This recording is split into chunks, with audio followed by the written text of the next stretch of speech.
You are a complete idiot. I am telling you that I don't use specs, and if I don't use specs, I cannot write. So I have to. Okay. How long it will take you to understand simple I things? am an idiot. Otherwise, after 7 years, I could have become enlightened already, Swami. No, you could have enlightenment is far, far, far away. You could have become at least normal. Okay. Am I not normal, Swami? Which part of me is abnormal? Everything is abnormal. A person who commits suicide for no reason is absolutely abnormal. Oh, what else There am I? was no reason at all. What else There was is no reason abnormal? at all. What else is abnormal about me, Swami, apart from suicide? You are so schizophrenic, but I think you love it, so that's why it is there. Oh, no, You lah, don't. Swami. You are not never looking it. Oh. Why you are schizophrenic? Oh, I see. Because you have nourished it for so long. Ah. You wanted the world to behave according to you. You wanted things to happen according to you. So you have destroyed your inner functioning. You have too much expectations. Yes, you are right, Swami. When you have too much expectations from others and they are not behaving according to you, then you will behave in irrational ways. So you begin, you take first step. If you go on taking steps in that direction, then you are far away from normalcy. What's the first step I should take, Swami? I said you took first step in wrong direction. Oh. And then you go on taking step by step, and now you are far away. Okay. So now you have to throw all those things out of the window. Whatever I was living before was all wrong. Just by getting a job, don't think your life is right. Yes, correct. Life Swami. is another thing. Job is totally different thing. You can have topmost job in the world and yet you can be a mad person. Okay. If you don't see it clearly, getting a job and madness are not opposite thing. If you are mad, maybe it will be more helpful because almost all those people who are very ambitious, they are very high on success ladder, but they are almost mad. Huh?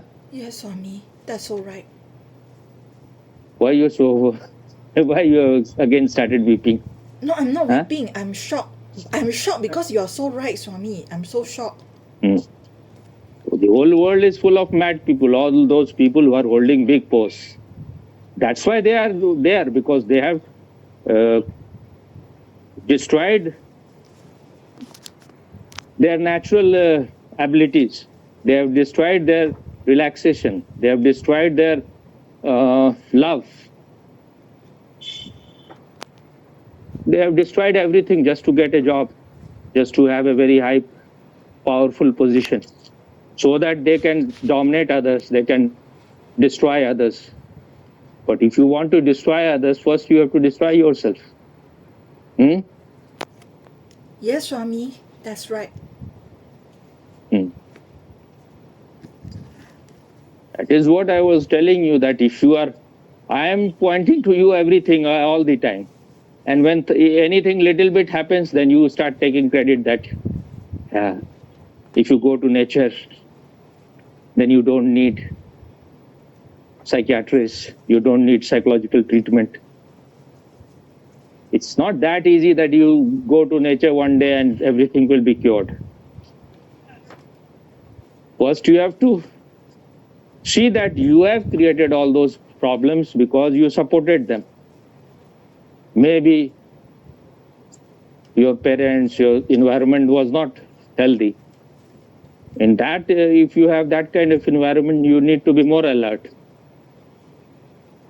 That if all around you there are pit holes and ditches, then you have to walk even more carefully. If everything is all right, you may sleep. When the things are not all right, then you need to be far more alert. That is called walking on the edge of razor. Yes, Swami. This is the tendency of everyone, that I was doing this, I am throwing seeds all the time.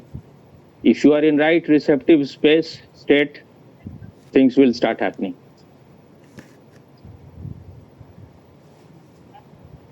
But if you think you are very wise, then you will find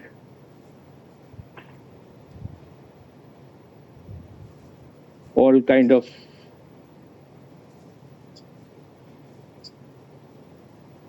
problematic states sooner or later. Yes, Swami.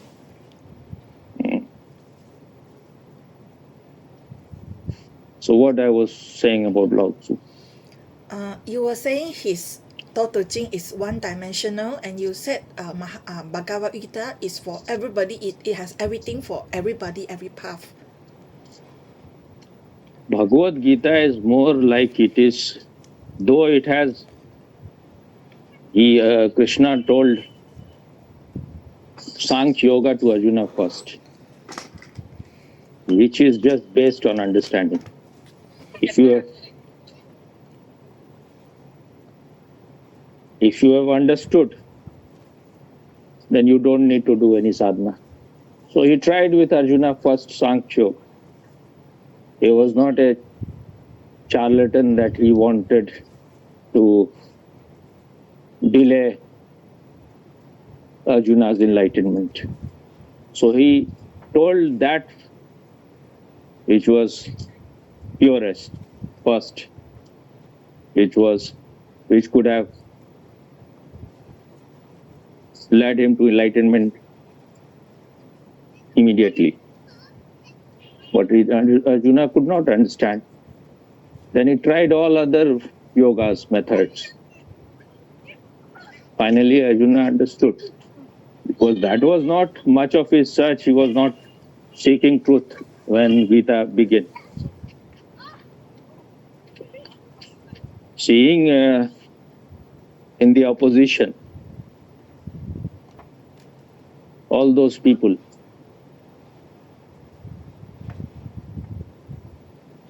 who were his relatives, his gurus of archery and other weapons, and also his brothers and cousins and grandfather and father, not father, uncle, people like them standing on the opposition. He just became too infatuated. He started saying that it's better that I will renounce everything. What is the point of fighting with my own people? Even if by killing them, if I get the whole kingdom, I will still feel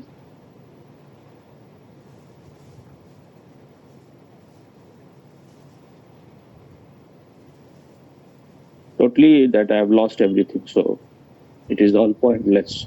It is better that I go to forest and be a hermit. So Krishna understood his cunning and clever mind. Then he started telling him why you have become infatuated.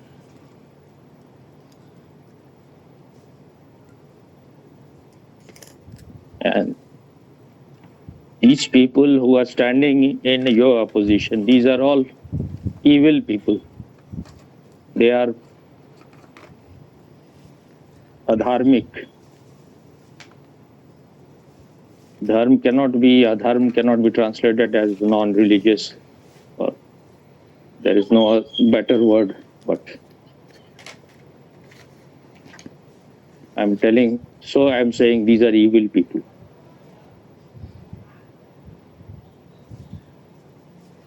Just because they are your relatives, that doesn't mean that they are not worth being killed. They deserve it, and they are already killed by their karmas. Only people will say that Arjuna is killed. You are just instrumental. Otherwise, their karmas has already killed them.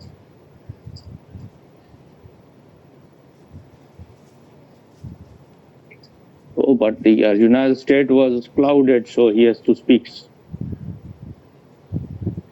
all the yogas. maybe it may have took him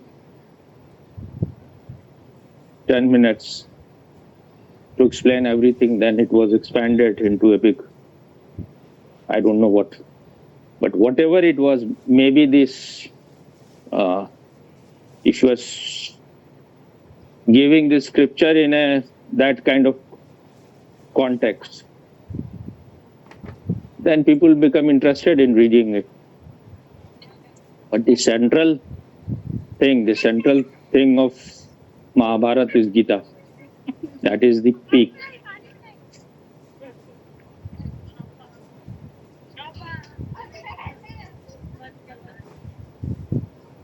If you want people who are lost in the world, that they should turn towards truth, only Gita can help. How many people will read Lao Tzu? Those who will read, they are already quite, especially those who are going to be benefited. They are already very much, almost, they are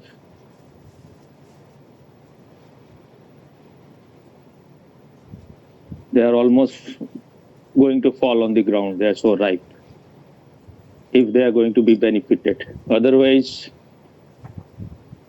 you cannot be benefited much. Few people can be benefited if they are not spoiled.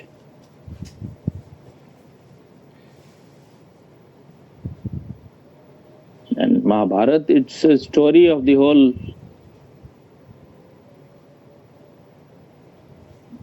through stories, through all these characters, you know what is jealousy, what is ambitiousness, what is greed, what is pride, what is fear, everything, all kind of characters are there. What happens when your ambition is too sick? What happens when you are too infatuated just because someone is your son? Do you have anything to ask about these things? Anything else you want to say about Tao Te Ching, Swami? Tao Te Ching, I can't say anything. Okay. But maybe my life is very much, I am very much helped by Lao Tzu. That's not that he helped me like, it's very suitable to my nature. It's a kind of lazy man's guide to enlightenment in a way. If the lazy man is not lethargic, then you don't have to do much. Just understanding is enough. If you are not fighting, if you are not resisting. I had that ambition also once and aggressiveness also to be enlightened, but because I was too intense in that also. And then after if you do dynamic like 100% totally, then you become your aggressiveness, your ambition drops, and you are in a receptive state. Then you can see that it is whatever you are doing, all those efforts are, ego is at the center of that.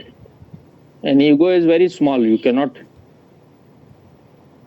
if you think through ego you can know the truth. So when you see it clearly, then you know ego is just madness. It will never lead you.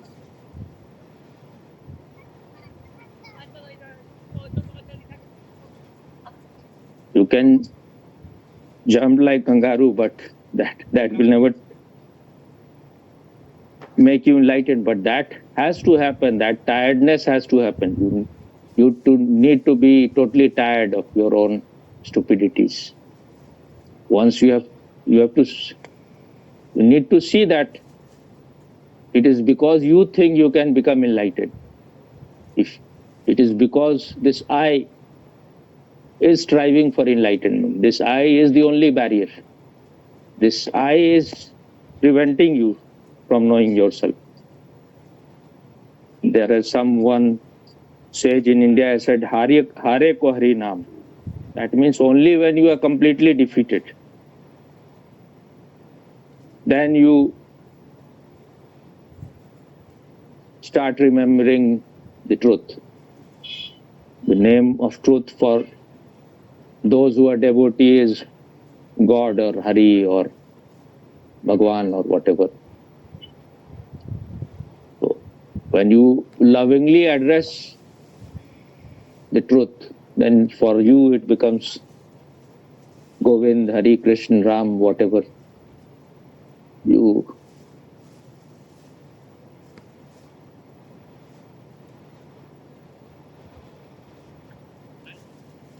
Because if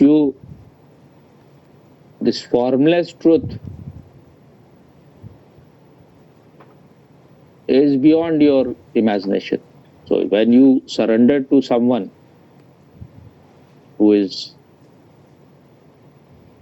you feel that this person has something which you don't have, or then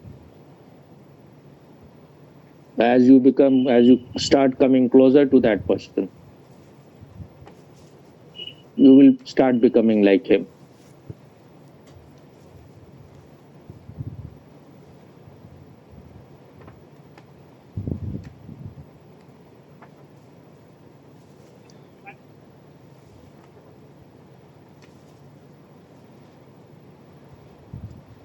Lao Tzu is talking about let go. He's talking about surrender. But that will happen only when you are totally defeated, when you have realized that you are the only barrier, that your effort is very small and truth is too big, and you are too small also. Then you will start looking inside. That truth was always there waiting for you. You were not present to it. You were looking it outside. Because you were trying to find the truth through desires, through your mind, through your thoughts. Thoughts and mind are just like waves. So if you are trying to find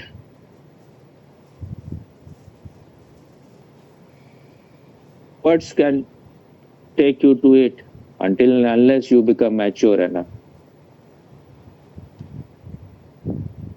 As long as you are hoping, you are dreaming that one day you will capture truth, one day you will conquer it, you are bound to be disappointed always.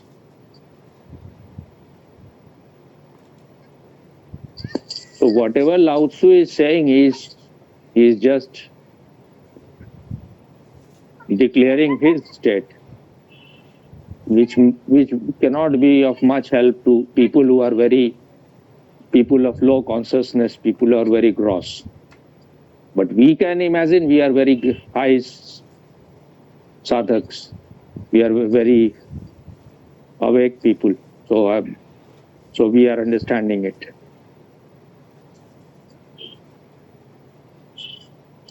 There is one man in India, Ashtavakra. While speaking on Ashtavakra, his Gita Osho has said this. He has named it Mahagita, that means the great Gita. So you can call him the greatest Gita, because there are many other Gitas in India.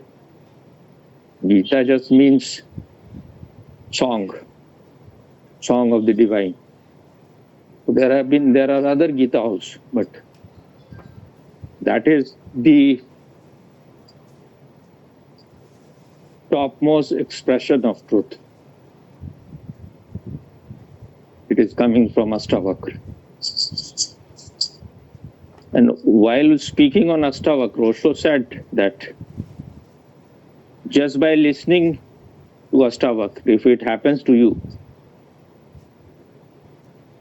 then it is all right. Otherwise, Ashtavakra is not for you. Then you should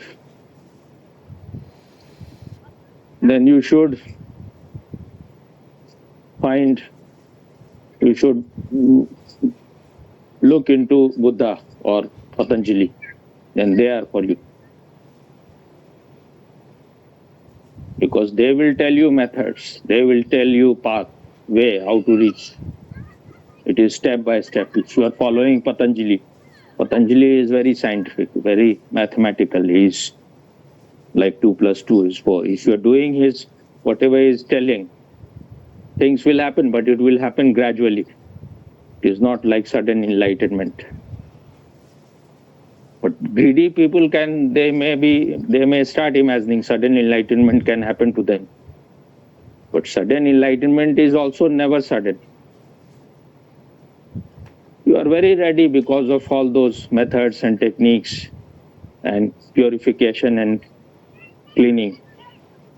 So you have reached to a state, then it happens suddenly. But when you are following Patanjali or Buddha, they will make you ripe. When the heat goes into the mango and all, it passes through all.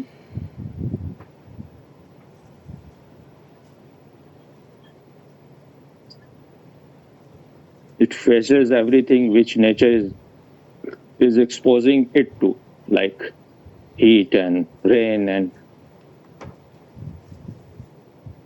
wind and whatever. Then it becomes ripe. If it is not going through all those processes, it will never become sweet. If you think that just keeping the mango in air-conditioned room, the mango tree, you will have a great sweet mango. It won't happen. So Patanjali and Buddha will lead you to a state where you can understand Ashtavakra or Lao Tzu. They may look very appealing to a greedy mind. There is a possibility you can get a glimpse also. But that will only be a glimpse, then you will be lost in your own darkness later on. Is it clear or not? Very clear, Swami. Swami, I'm so lucky to hear what you are sharing. You can read Lao Tzu or anyone Ashtavakra, but only when you are in a good state, then only. But don't be in illusion that you are settled there. It never happens to anyone by fluke. It is not an accident. Only when you deserve it, it will happen. Because otherwise, even if something happens, you will not be ready to contain it. You will not be ready to. You will lose it because you don't deserve it.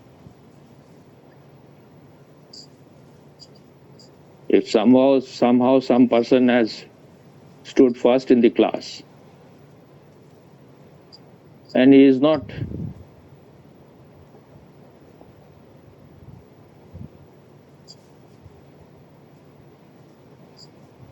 continuing in his efforts all the time, then later on, like if you are learning music or something, you are going very good, but then you are not practicing. Whether you are a singer or a musician, if you are not practicing, then it is said that if you have not practiced it for one day, you will know, or at least your master will know that the difference. He will know. If you don't practice for a few days, you will also know. If you don't practice for long time, then the crowd will also understand. And my master used to say that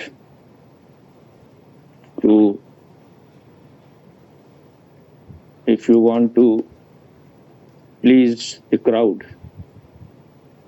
I'm not saying exactly because I may have forgotten a little bit, but If you want to please yourself, at least 10 years of practice is needed for these classical music. And if you want to please the crowd, then 20 years. And if you want to please the master, then 30 years. And if you want to please God, then 40 years. So, nothing happens like instant coffee.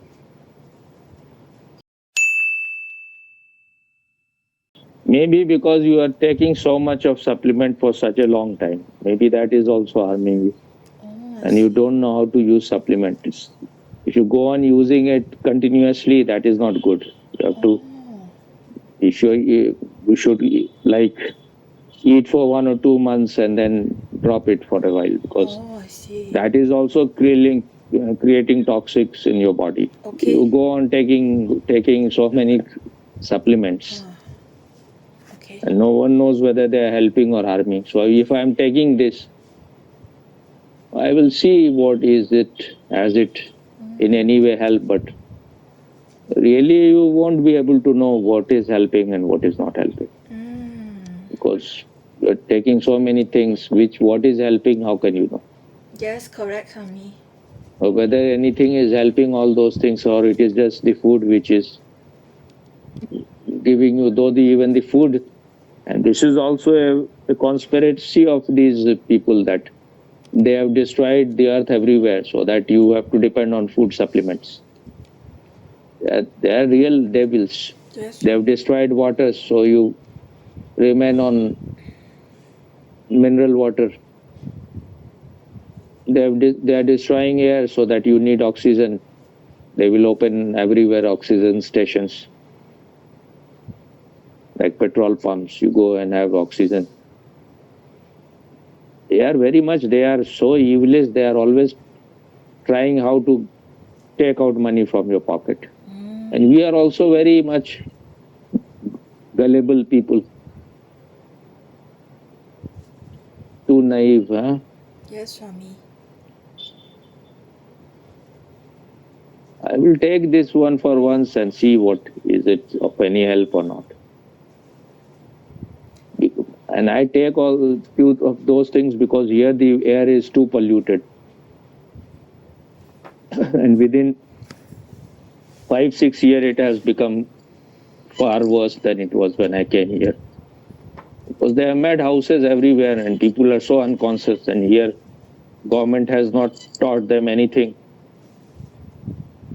The more population there is, and the more unconscious and idiotic they are, the more problem will increase, because one person increase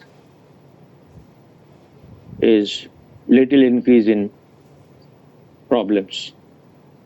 So the more people there are, the more problems there will be. Because they are all unconscious, so they cannot give you anything positive. They will just go on harming nature. Animals are not doing like that. Even if animals are eating human being, all these wild animals, they are not eating it for their entertainment. It is their food, so they eat. But human beings are the most third-rate people. They can become Buddhas or they can remain Buddhas their whole life. Now because houses are being made, apartments are being made, everywhere they are using, instead of gas, they are using wood as to create energy for their food cooking. And then there will be a lot of smoke, and that is so bad for the health. So all the time, that's why I am not able to open my windows, because the smoke will enter. And now even in this park, when I came, even now they are burning something. So time is very limited. If you just go on wasting, I will work. This is all bullshit. Each and every moment lost is a great loss, because you have very limited time. And we are here to create something. We are here to contribute something before we disappear. Otherwise, your life is just, you are a burden on this earth. If you are not doing anything to make this life more beautiful, you have got it. You should try to do something. But people are just, even in the name of enlightenment, they are just becoming selfish. They think they are going towards truth and spirituality. If you are being an island, you are separating yourself from life. You may have illusion that you are a great disciple of Osho or great disciple of anyone. You will remain an idiot. Yes, Swami. I'm not saying that you have to just go on thinking about people, how to make them enlightened. But whatever creativity is inside you, whatever you can contribute, whatever is inside you to contribute, what is inside you that you can contribute to make this life little more beautiful. You should make all the efforts. If someone is there whom you know he is more capable than you, and you are not that capable, you should help him so that you become part of him, and then you will also grow. But when the ego is there, I have my own things to do. And in this way, so many people are destroyed. It is said that at the time of Buddha, when Buddha and Mahavir was here in Bihar, there were 8 enlightened masters who were as capable as these people. But they didn't get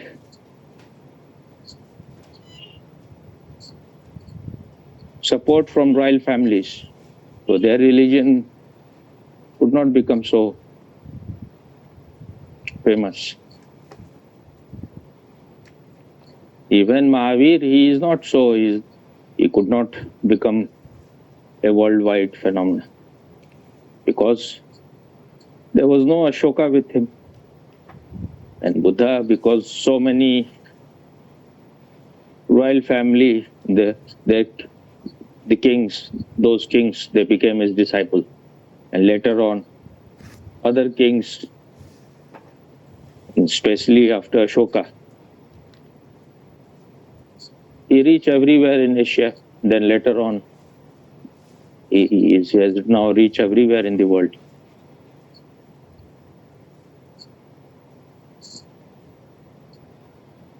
So it depends on many things.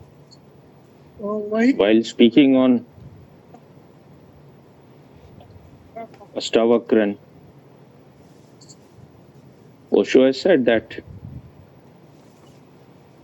even if you have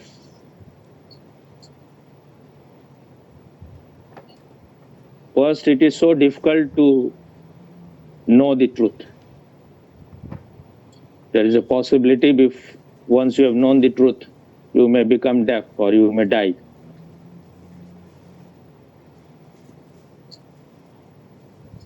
What it is called? Is it deaf or what? Deaf means you cannot hear, when right, you, Swami? No, dumb. When you cannot speak, dumb. what you call? Yeah, mute or dumb, huh? What? Mute, M-U-T-E, mute. Is mute used for human being also? Yes, or? mute is used somehow more respectful than dumb, Swami. After enlightenment, many people, their speech is gone. To some people, they are like, they become silent because they don't know how to, whatever has happened to them, they know that it is not, it is very almost impossible to convey it to others. It will not reach to others. They will be telling something and the other will be understanding something else. It is not beyond comprehension and beyond. You cannot transfer it. Then there are people who can try to speak, but they don't have very articulate and logical brain. They cannot, whatever is happening to them, they cannot bring it out in words. Then there are some people who are quite very good in conveying. They know how to express whatever has happened to them. But then there may not be anyone who is ready, who is receptive. They may be speaking to donkeys. Those whom they are trying to convey, they may be all bull. Bull, or what is the word? Buffaloes, or donkeys, or monkeys. So it is like dancing in front of blind people. It happens only rarely, and it has happened only maybe very few times when you have a master like Ashtavakra and a disciple like Janak. So receptive, just by speaking few words, he became enlightened. He said that it took him only that much time, that you put your legs on the saddle, what it is called, saddle or something, of the horse, and you climb on the horse. It took only that much time for Janak to become enlightened.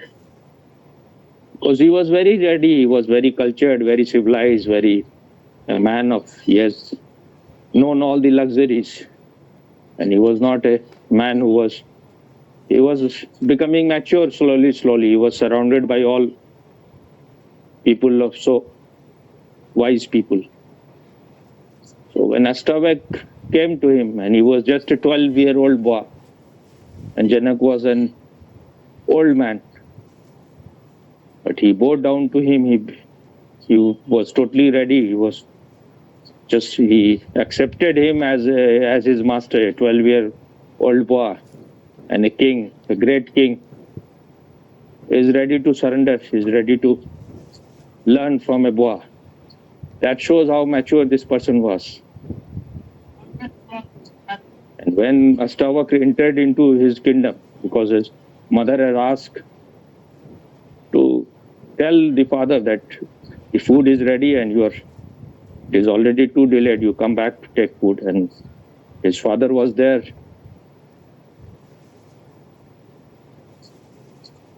Talking on ultimate truth with other wise people, so-called wise people. So when Ashtavakra entered there, his body was very unshapely, just like a camel. At 8 places it was distorted. So while he was walking, it looked like a kind of joke. So all these people started laughing, all these so-called wise people. And Ashtavakra laughed even louder. So Janak asked him that, I can understand why they are laughing, but why you are laughing? Why you are laughing, my boy? So Ashtavakra said that I thought that these people are knower of truth, but they are all chamars. Their understanding is only skin deep. They can only see my form, my body, they cannot see my consciousness, which is purest. So these are all chamars. Their understanding is only of leather, only of skin. Chamar is also a caste in India. Their work is of leather. So they are not Brahmagyanins. They are not knower of truth. And you think they can make you enlightened? You're just wasting your time. Janak understood everything. So then it started the dialogue between Janak and Ashtavakra, which is the rarest possible. He is talking only about his state, because Janak was so ready, he was so mature. So it happened to him. After Ashtavakra had said few things, then Janak started telling about his state. that it has happened to him that was equally high. Then Ashtavakra took some test of him and he passed in everything.